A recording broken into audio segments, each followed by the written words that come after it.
Hi all, welcome back to my channel. ಯಾರೆಲ್ಲ ಇನ್ನೂ ನನ್ನ ಚಾನಲ್ ಸಬ್ಸ್ಕ್ರೈಬ್ ಮಾಡಿಲ್ಲ ಇವಾಗಲೇ ಸಬ್ಸ್ಕ್ರೈಬ್ ಮಾಡಿ. ಸೊ ಇವತ್ತು ನಾವು ಸೆಲ್ಫ್ ಇಂಟ್ರಡಕ್ಷನ್ ಬಗ್ಗೆ ಡಿಸ್ಕಸ್ ಮಾಡೋಣ. ಸೆಲ್ಫ್ ಇಂಟ್ರಡಕ್ಷನ್ ಅನ್ನೋದು ತುಂಬ ಇಂಪಾರ್ಟೆಂಟ್ ಆಗುತ್ತೆ. ಎಲ್ಲರೂ ಇಂಟ್ರಡಕ್ಷನ್ ಕೊಡ್ತೀರಾ, ಆದರೆ ಕೆಲವೊಂದಷ್ಟು ಮಿಸ್ಟೇಕ್ ಮಾಡ್ತೀರಾ. ಸೊ ಈ ವಿಡಿಯೋದಲ್ಲಿ ನಿಮಗೆ ಗೊತ್ತಾಗುತ್ತೆ. ಸೆಲ್ಫ್ ಇಂಟ್ರಡಕ್ಷನ್ ಮಾಡ್ಕೋಬೇಕಾದ್ರೆ ನೆನ್ಪಿಟ್ಕೋಬೇಕಾಗಿರ್ತಕ್ಕಂಥ ಕೆಲವೊಂದಷ್ಟು ಪಾಯಿಂಟ್ಸ್, ಈ ಎಲ್ಲ ಪಾಯಿಂಟ್ಸು ನಿಮ್ಮ ಇಂಟ್ರಡಕ್ಷನಲ್ಲಿ ಇನ್ವಾಲ್ವ್ ಆಗಬೇಕು. It is a basic information. ನೀವು ಇಂಟ್ರಡಕ್ಷನ್ ಕೊಡಬೇಕಾದ್ರೆ ಇದಿಷ್ಟು ಬೇಸಿಕ್ ಇನ್ಫಾರ್ಮೇಷನ್ ಆಗಿರುತ್ತೆ. ಎಕ್ಸ್ಟ್ರಾ ಇನ್ಫಾರ್ಮೇಷನ್ ಕೂಡ ನೀವು ಕೊಡ್ಬೋದು. So mainly you want to start with salutation ಹೇಳಬೇಕಾಗುತ್ತೆ. ಆ್ಯಂಡ್ ಅಬೌಟ್ ಸೆಲ್ಫ್, ನಿಮ್ಮ ಬಗ್ಗೆ, ನಿಮ್ಮ ಅಡ್ರೆಸ್, ನಿಮ್ಮ ಕ್ವಾಲಿಫಿಕೇಷನ್ ಅಥವಾ ಏನು ಓದ್ತಾ ಇದ್ದೀರಾ, ನಿಮ್ಮ ಡೇಟ್ ಆಫ್ ಬರ್ತ್, ನಿಮ್ಮ ಫ್ಯಾಮಿಲಿ ಬ್ಯಾಕ್ಗ್ರೌಂಡ್, ನಿಮ್ಮ ಹಾಬೀಸ್, ನಿಮ್ಮ ಸ್ಟ್ರೆಂತ್ ಆ್ಯಂಡ್ ಎಂಡ್ ಆಫ್. ಇದಿಷ್ಟು ಸ್ಮಾಲ್ ಇಂಟ್ರಡಕ್ಷನ್. ನೀವು ಎಲ್ಲಾದರೂ ಹೊಸ್ದಾಗಿ ಹೋದಾಗ ನಿಮ್ಮ ಇಂಟ್ರಡಕ್ಷನ್ ಯಾರಾದರೂ ಕೇಳಿದಾಗ ಶಾರ್ಟ್ ಆ್ಯಂಡ್ ಸ್ವೀಟಾಗಿ ಹೇಳ್ಬೋದಾಗುತ್ತೆ. ಸೊ ಸೆಲ್ಯುಟೇಷನ್ ಅಂತಂದರೆ, ಸೊ ಯೂಶ್ವಲಿ ವಿಶ್ ಮಾಡು ನಿಮ್ಮ ಟೀಚರ್ಸ್ಗೆ ವಿಶ್ ಮಾಡು ಅಂತೆಲ್ಲ ಹೇಳ್ತಾ ಇರ್ತಾರೆ. But it is not wishing ಅಲ್ಲ, ಅದು ಗ್ರೀಟಿಂಗ್ಸ್. ಓಕೆ, ವಿಶಿಂಗ್ ಅಂತಂದರೆ ಹ್ಯಾಪಿ ಬರ್ಡೇ ಅಥವಾ ಯಾವುದಾದ್ರು ಫೆಸ್ಟಿವಲ್ ವಿಶಸ್ ಮಾಡ್ತಾರಲ್ಲ, ಅದು wishes.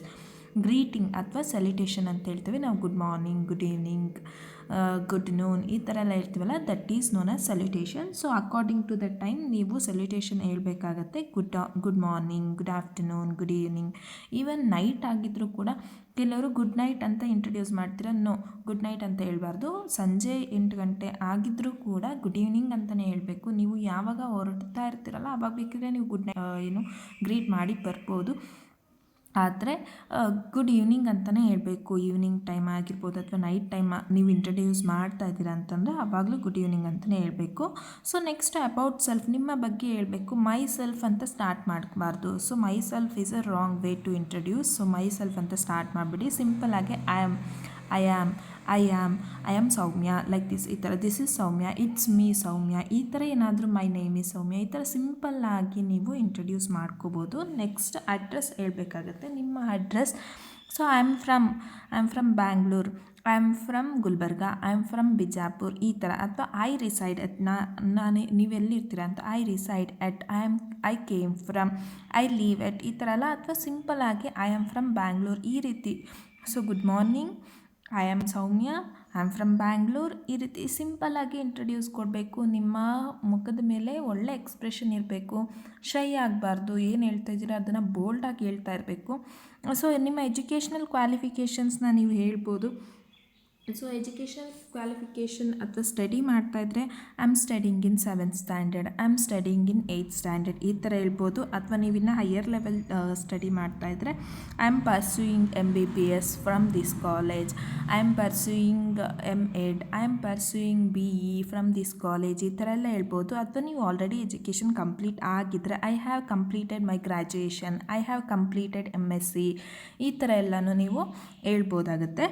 So next date of birth ನೀವು ಹೇಳ್ಬೋದು. I was born on 9th May 1993, ಈ ರೀತಿ ಹೇಳ್ಬೋದು. ಅಥವಾ I came into this world, ಇದು ಸ್ಪೆಷಲಾಗಿ ಹೇಳ್ಬೇಕಂತ ನಿಮ್ಗೆ ಅನ್ಸಿದ್ರೆ I came into this world on 9th May 1993, ಈ ಥರ ಏನಾದರೂ ಹೇಳ್ಬೋದು. ಅಥವಾ I was born on 9th May 1993, this is very easy and simple way. ಇದನ್ನೇ ನೀವು ಕಂಟಿನ್ಯೂ ಮಾಡ್ಬೋದು. ನಿಮ್ಮ ಫ್ಯಾಮಿಲಿ ಬ್ಯಾಕ್ಗ್ರೌಂಡ್ ಬಗ್ಗೆ ಹೇಳಬೇಕಾದ್ರೆ ನೋಡಿ, my father's name is this, he is a farmer, he is a doctor, he is a teacher, ಈ ಥರ ನಿಮ್ಮ ಫಾದರ್ನ ಇಂಟ್ರಡಕ್ಷನ್ ಕೊಡ್ಬೋದು. ಅಲ್ಲಿ ಫಾದರ್ಸ್ ಅಪಾಸ್ಟ್ರಫಿ ಎಸ್ ಯೂಸ್ ಮಾಡಬೇಕು. And my mother's name is this and she is a homemaker, she is a teacher, she is a doctor, ಈ ಥರ ನೀವು ಇಂಟ್ರಡ್ಯೂಸ್ ಕೊಡ್ಬೋದು. ನಿಮ್ಮ ಸಿಬ್ಲಿಂಗ್ಸ್ ಬಗ್ಗೆ ಅಥವಾ ನಿಮ್ಮ ಅಣ್ಣ ತಮ್ಮಂದಿರ ಬಗ್ಗೆ ಹೇಳಬೇಕಾದ್ರೆ I have a brother and a sister, ಒಬ್ಬ ಬ್ರದರ್ ಒಬ್ಬ ಸಿಸ್ಟರ್ ಇದ್ದಾಗ ನೀವು I have one brother, I have one sister, ಈ ಥರ ಹೇಳ್ಬಾರ್ದು. I have a brother and a sister ಅಂತ ಹೇಳ್ಬೋದು. ಅಥವಾ 3 ಜನ ಮಕ್ಕಳಲ್ಲಿ ನೀವು ಒಬ್ಬರಾಗಿದ್ದರೆ I am one of 3 siblings ಅಂತಲೂ ಹೇಳ್ಬೋದು. ನೀವು ನಿಮ್ಮ ಹಾಬೀಸ್ ಹೇಳ್ಬೇಕಂತಂದರೆ I really like running, I really like dancing, I really like reading, I really like watching TV, ಈ ಥರ ಎಲ್ಲ ನೀವು ಹೇಳ್ಬೋದು. ಅಥವಾ one of my favourite hobbies is ಅಂತಂದರೆ, ಎಷ್ಟೊಂದು ಹಾಬೀಸ್ಗಳಲ್ಲಿ ನನ್ನ ಫೇವ್ರೇಟ್ ಒಂದು ಹಾಬಿ ಡ್ಯಾನ್ಸಿಂಗ್. ಓಕೆ, ಅಲ್ಲಿ ಈಸ್ ಅಂತ ಬರ್ತೀನಿ, ಹಾಬೀಸ್ ಅಂತ ಬರ್ತೀನಿ, ಡೋಂಟ್ ಗೆಟ್ ಕನ್ಫ್ಯೂಷನ್. ಎಷ್ಟೊಂದು ಹಾಬೀಸ್ಗಳಲ್ಲಿ one hobby that is dancing, ಈ ಥರ. One of my favourite hobbies is dancing. My strength, ನಿಮ್ಮ ಸ್ಟ್ರೆಂತ್ ನೀವು ಹೇಳ್ಕೊಂಡ್ರೆ ಉತ್ತಮ, because you are introducing yourself ಅಲ್ವಾ. ಸೊ ಅಲ್ಲಿ ನಿಮ್ಮ ಸ್ಟ್ರೆಂತ್ ಏನಿದೆ ಅಂತ ಹೇಳ್ಕೊಂಡ್ರು ಚೆನ್ನಾಗಿರುತ್ತೆ. So you should add this also. My strength is that I am hard working, I am sincere, I am punctual, I am committed.